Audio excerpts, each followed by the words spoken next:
folks ready to go?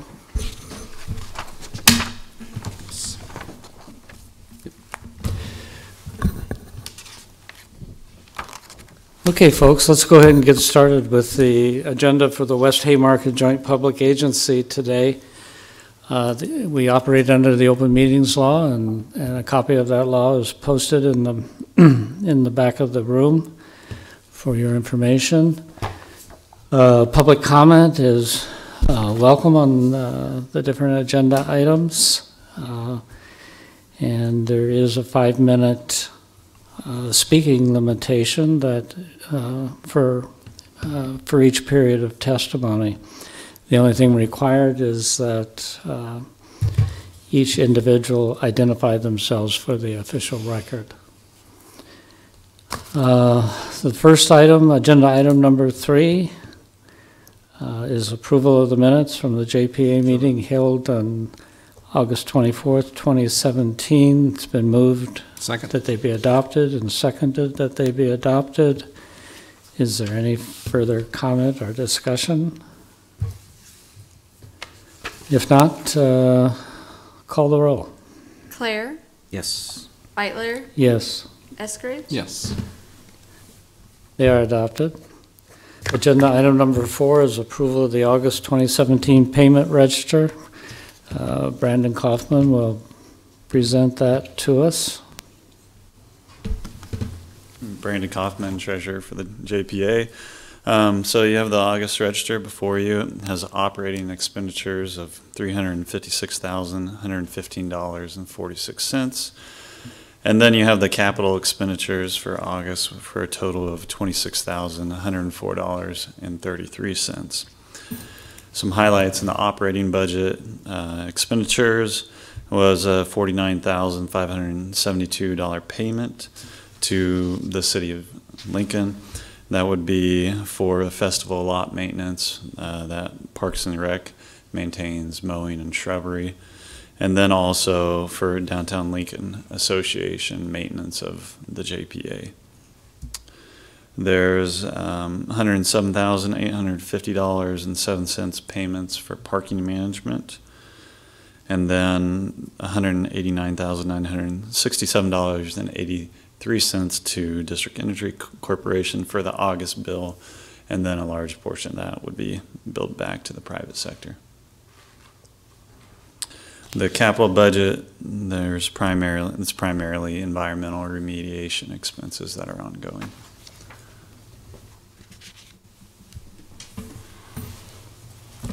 Questions of Brandon? I've got some questions relative to the financial performance overall of the arena. Is now an appropriate time, or do you want to wait till later? You can ask now if you'd like. Well, should we maybe wait till the operating budget piece? Do you want to wait? Pardon me? Do you want to wait to talk about the overall financial until the operating budget? I'll just wait till then. Sorry. It's your preference, Tim. Yeah, whatever I'll just you wait wanna till do. then. Okay, you want to wait? Yep. Okay.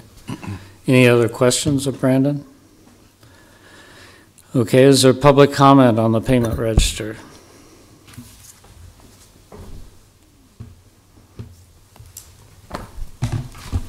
Jane Kinsey with Watchdogs of Lincoln Government. The parking garage management, did that go to IMG? Parking garage management goes to the city of Lincoln. The city of Lincoln? Yeah. Okay. And what is IMG? IMG is the people who do the advertising rights for the arena. Okay. All kinds of advertising? Yeah. And you have a contract with them too? That is correct. Separate? And the energy's still high? I'm not sure if I'd characterize it as the energy being high. It seems like it's it's just, been high, like that. I think that's fairly standard payment. They've been around 180,000. Mm-hmm. Yeah. At one time, the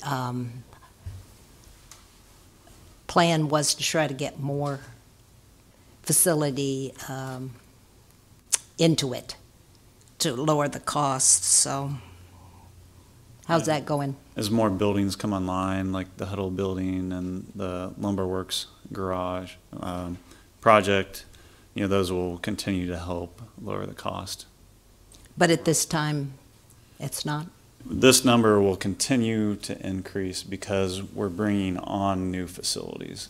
But the JPA will receive higher revenues from the Huddle project and the others that come on in the future.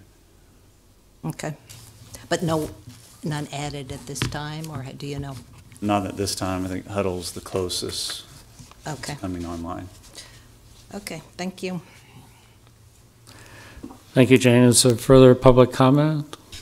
Okay. Just had a follow-up question, if Sure. I could ask. Brandon, where's the revenue reported that we would get from the other entities that would utilize? So I don't think you have a sheet in front of you that specifically reports revenues. If that's something that you'd like, I think we could develop something and bring it back to the board. Within the operating budget that you have before you, on the second page, there's sources of funds. And on that, you can see DEC, customer thermal energy payments. So in 2017-18, there's a proposed payments to be received of $1.38 million. So approximately a little over $100,000 a month, it looks like. Yeah. So then the 189 then you say is offset with about $100,000 of operating revenues billed out to the private sector. So net cost would be about 90,000. That's correct. And as more buildings come online, hopefully that net gap will narrow. Thank you.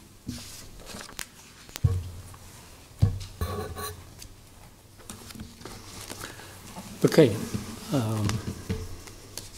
Further questions or comments? Is there a motion to approve the payment register? So moved. Second. Moved and seconded. Further discussion? Call the roll. Claire, Yes. Beitler, Yes? Eskridge. Yes. It is approved. Agenda item number 5, a review of the expenditure report. Also, Brandon reporting to us. So you have the expenditure report in front of you that reflects the expenditures that we just talked about within the payment register through August 31st, 2017. You have reports for the operating and also Phase 1 and Phase 2 capital budgets. Everything's reflected in there, and a little bit of information on the revenue side. Occupation taxes were up at 1.88% through August for the fiscal year. That's still 25% above the original projected amount, which places us in corresponding with the year 2028 for the original projections. Okay, questions of Brandon?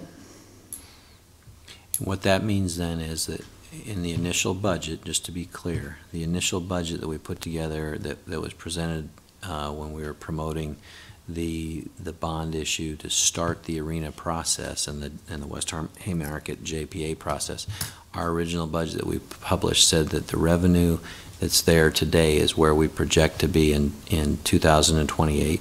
That is correct. Yeah. So we're doing okay then. We're doing pretty good.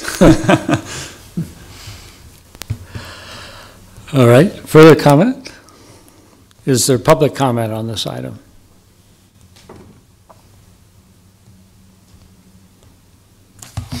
Jane Kinsey with Watchdogs of Lincoln Government.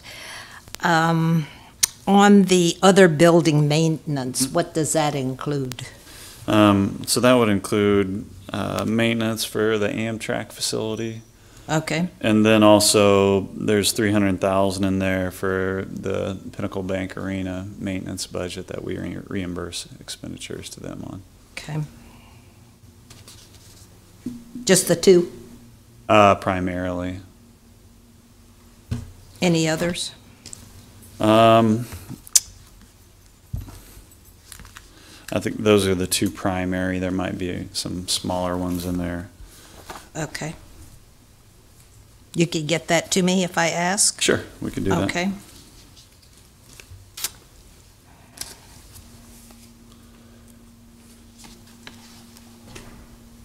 Other services and charges. That's the heading for those down in there. Is that it? That's kind of the main category heading. Okay. And on the second page, 992, West Haymarket surplus. What's included in that? Make sure I'm following you here. Here, over here. Okay. So that would be the total for all of the expenses above it. Above so it. that Okay. 708,000 plus the 283,000. Okay.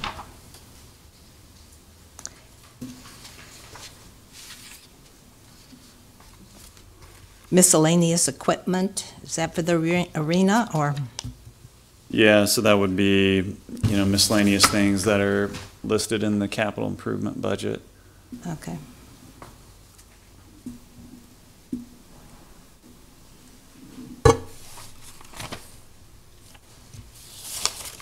Okay, thank you. Is there any other public comment? If not, no approval is required of this item, so we'll move on to item number 6, Resolution WH 1722, resolution to adopt the JPA operating budget for 2017-2018. You take us through that, Brandon? Sure. So you have an operating budget before you for 2017-2018 that's proposed of $25,251,000.437. That's a 5% decrease from the prior year. Included in that is personnel costs of reimbursement to the city of $441,992. That goes to support basically 3.55 staff that are allocated for the JPA from the city. Materials and supplies is proposed at $8,029,404. That's a 13% decrease. If I can walk through some of the line items there. So I'll highlight some of any changes that might be in there. One of them that's I want to highlight real quick is the arena operating incentive fee. That's a fee that has shifted from the Pinnacle Bank arena budget. We felt that since the fee, part of their incentive fee is based upon their financial performance of Pinnacle Bank Arena, those expenses for the incentive were being included within the financial performance.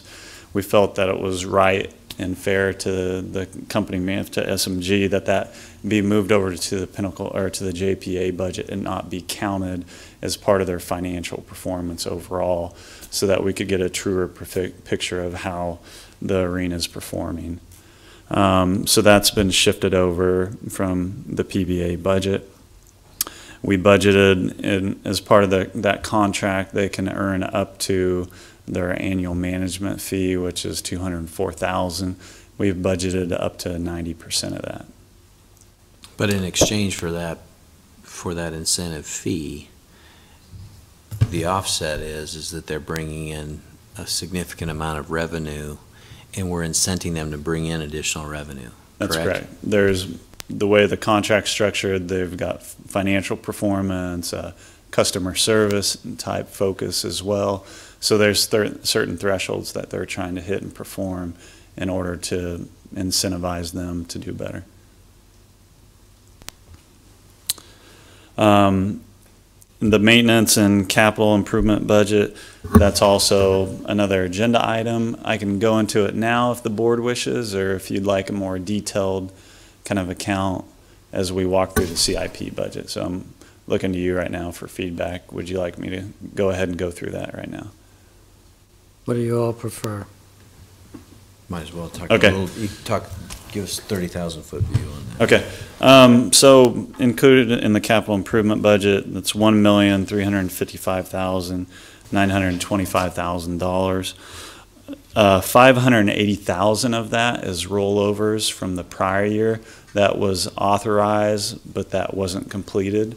So included in that is metal detectors, heat pumps, some heating unit replacement for the dock area, and naming and fixing the naming rights sign. So some of those are rollovers that are coming into the current year.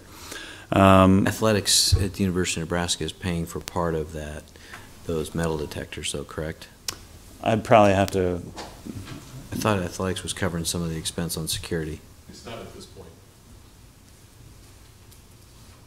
Yep. Huh. That covers the cost of it, whether it comes back as a portion of rent is something still to be negotiated. Okay. other items included in the capital improvement budget, there's annual maintenance dollars, and then general kind of replacement items that we budget in capital for an annual basis, like fixing irrigation systems, any responsibilities with the bridge, food and beverage equipment that goes out. So most of it is fairly standard items. A few new items within there.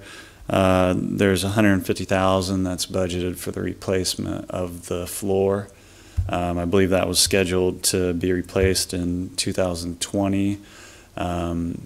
However, the university at the same time wanted to refinish the floor, and our management company thinks that it'd be valuable at this time to go ahead and replace the floor because we would have a high trade-in value instead of sending it away for a month to have it refinished and then coming back. That's in there. There's also some additional security measures that's included in that $330,000 for looking at some additional bollards and security equipment for around the arena. Anymore, you can't have too much. So that's a high-level overview of the capital improvement program. Moving down the line, there's no other major changes. The budget for district energy goes up. That increases because of Huddle coming online, plus some estimates for energy increases overall. And that will continue to increase as more buildings come online. Like I just mentioned earlier, that we continue to pay the expenses, but then get reimbursed when we bill those revenues out. Debt payments, which is the kind of the next major category, are at $16.8 million.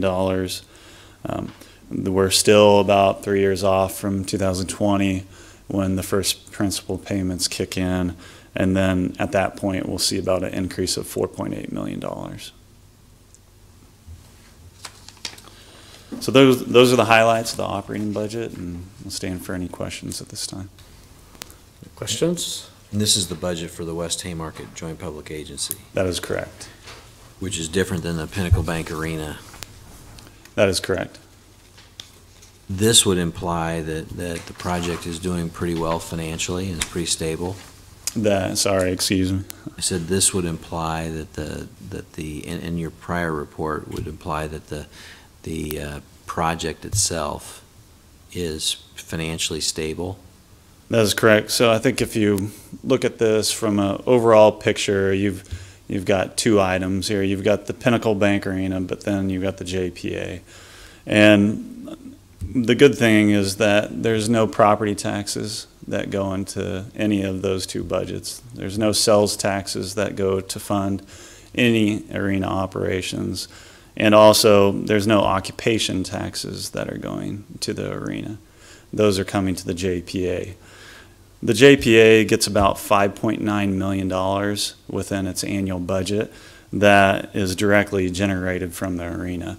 So of that $5.9 million that we get, premium seat revenues, advertising sponsorships, rent from the university, parking revenues, those wouldn't be generated without the arena.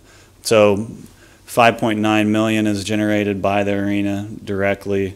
We transfer back about 1.8 million to the to the arena budget. And if you look at it, it's more of a control mechanism that we're holding on to certain portions of the revenue and then transferring them back to the arena. If you look at the way the arena ended up at year end this year, I think they were net about $260,000. So overall, I think if you look at it from the whole picture, and we're not even talking about the economic impacts that the arena has had, or that it's sold almost $1 million or $1 million worth of tickets, since 2013, around 60 million in sales. I'm not sure I could quantify the sales tax impact that the arena has and the property development that's occurred right now. But so I'd say overall it's been a successful project, and that there's no subsidies from any types of taxes that are going into the arena operations. Maybe this is a question that should be directed to Tom, because under a normal, the way we set this up is we wanted to have the monies come to the JPA for, so that if there's, so the money coming into the JPA, because that's who has the ultimate obligation to pay back the bonds. Mm-hmm. So under a normal situation, if we didn't have that set up that way, these advertising revenues, some of the premium seat revenues, the parking revenues we're talking about, those would go back to an SMG and not come back to us. And so what we're in effect doing, we had the goal initially, and correct me if I'm right, if I'm wrong, Tom, but I believe it was set up so that we wanted SMG, and SMG agreed as well to as close to break even as possible.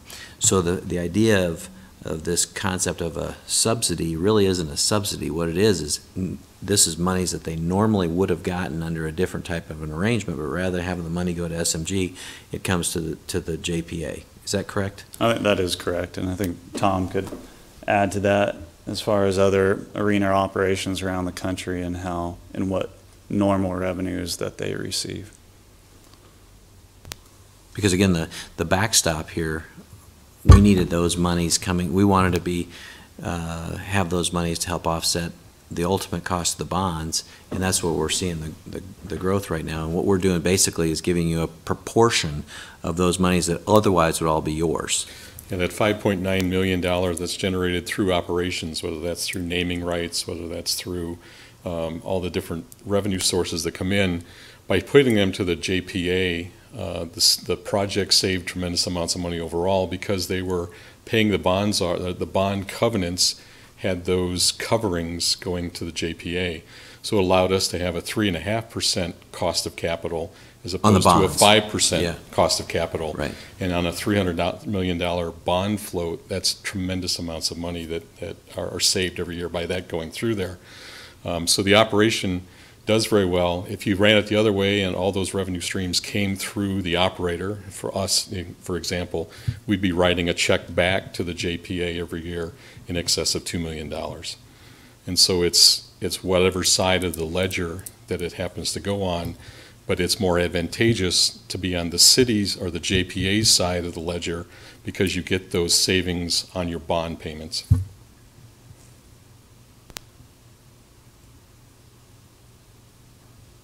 Okay. Is that okay with you? That's great with me. I just, there was an article in the paper on Sunday, and it's generating some discussion, and I think I think the article tells a fraction of the story and doesn't tell the big picture story, which is this project was set up and structured appropriately and is financially very stable, and the monies that are going back to SMG are not subsidy monies, that instead they're part of the payment that would have, in an otherwise situation, would have been theirs to begin with. People aren't going to come to the arena if you don't sell if you don't have good shows. Mhm. And so you're doing a job of creating good shows, and those good shows then is resulting in higher advertising revenues that you don't get, we get. And it's, the naming rights sponsor expects to have a certain number of people through every year. That's part of the MOU, and we've been able to meet that 700 to 750,000 per year a number of people to come through. The certain number of shows that we do is part of the agreements. All the different things that we generate through are revenue-producing portions of what we do. And each piece of revenue that we generate not only generates sales tax, but also generates turnback tax, because all of the revenues that are generated within the arena, not even counting the outlying hotels, are subject to turnback tax. So that $60 million worth of ticket sales were all subject to turnback tax, and that's a significant amount of money that goes back to bond repayment. So not only do we generate sales tax and some general profit with it, but the turnback tax and all the other ancillary things do make a difference. That's all I got. Questions, Carl? Are you okay? All right. Thank you, gentlemen. Appreciate it. I think, if I remember right now, we're on agenda item number 6. Resolution 1722, approval of the operating budget. Is there public comment on this?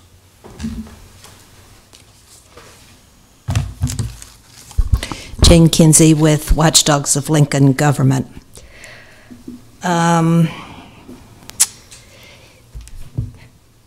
Saying it's true doesn't make it true, or doesn't mean that it is true. If the arena is so successful, why does it need subsidies? When we examined the, asked for a FOIA, a lot of it was blacked out, redacted by Mr. Lorenz. And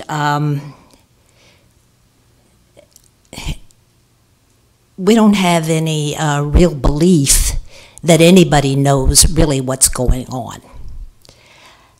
So, saying it's a big economic benefit, we don't have any facts for that. Some people may go by what's said, but we'd like to have facts in order to see it. It looks like a money pit. I don't see any, or we don't see any way that it's going to be any different in the future. So we don't have a lot of faith that this whole thing's been laid out for the public. And why it hasn't been is another question. I don't want to think that it's hidden from us, but, you know, it isn't laid out for us. We would like a really big discussion with SMG about how this is managed.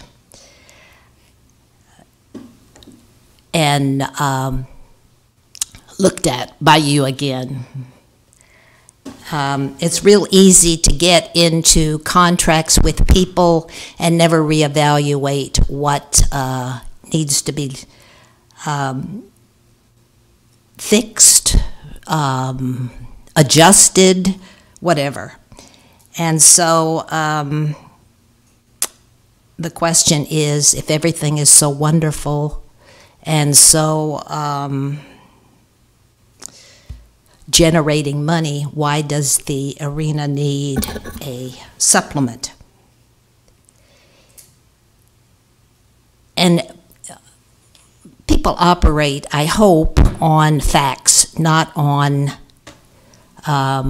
talk, or not on incomplete explanations.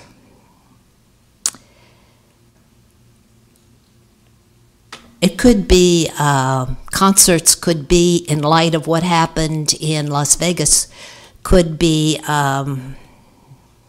difficult. I'm not saying we're going to have a problem here, but the general feeling of people going to concerts can have an effect on people about whether they should do that or not. So we would like to see a more light shed on what is going on. We would like to see an examination of the SMG contract so that the public can feel comfortable about that. At this time, it just looks like it's costing us money, that the JPA is subsidizing them, and we wonder when that's going to stop and why it's happening at this time if things are great. We hear about the economic impact, but we never get figures about that. Are we just supposed to blindly believe that it is having an economic impact? What are the facts behind that? So we'd like to see some of that information given out to the public, in facts, not in talk. Mr. Clare said it implies that the picture is stable. Well, It's 5 minutes. 1 minute notice, or am I done? That's 5 minutes. Done? Mm-hmm. Okay. Jane, you can take another 30 seconds if you want to finish up. What? You can take a little bit more time if you want to finish up. Okay. So we'd really like to see some explanation, some facts given to us. I don't know if you can do that, but it would certainly relieve our minds, and we think we represent some portion of the public that does have questions about this. If you can do that, we would sure appreciate it. That's it. Thank you. Is there further public comment?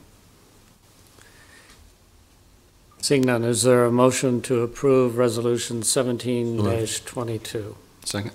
Been moved and seconded to approve it. Is there further comment? Call the roll. Claire, Yes. Beitler, Yes. Eskridge. Yes. The resolution is approved. Agenda item number 7, we have discussed. Is there public comment on Resolution 17-23, agenda item number 7? To approve or? Yes. Oh, okay.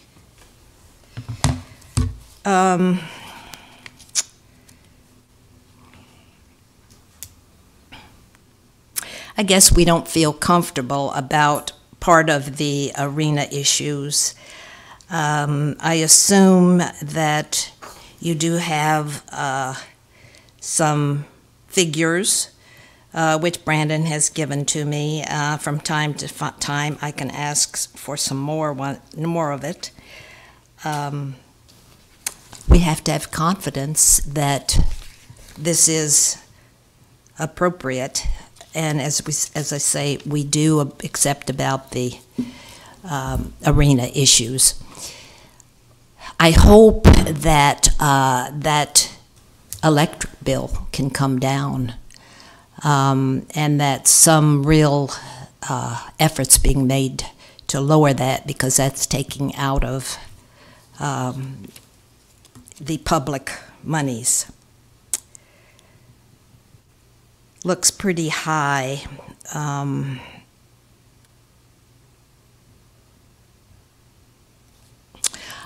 I think for your, as I can read it, your occupation tax is really making everything look good for the repayment of the bonds. and that's good, but it's not stable. It could go down, or it could be in jeopardy too. So we'll hope that that projection does hold, and that we won't, as taxpayers, be picking up the bill. That's a lot of money in the future here, and for a lot of years. And of course,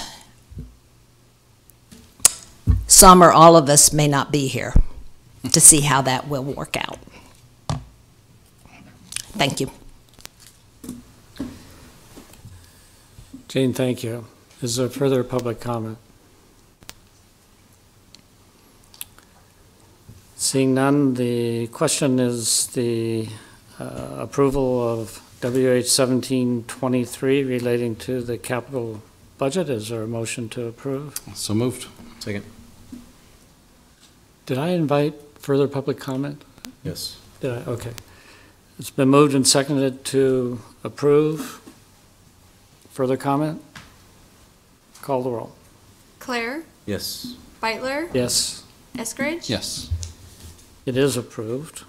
Agenda item number 8, the next meeting date without objection, it will be Thursday, October 26th at 2017 at 2:30 p.m. at the City County Building, the Luxford Studio on the first floor. Is that okay with you, gentlemen? Perfect. Yes. All right. Is there a motion to adjourn? So moved. Second. Moved and seconded, call the roll. Claire, Yes. Beitler, Yes, Eskridge. Yes. we are adjourned. Thank you.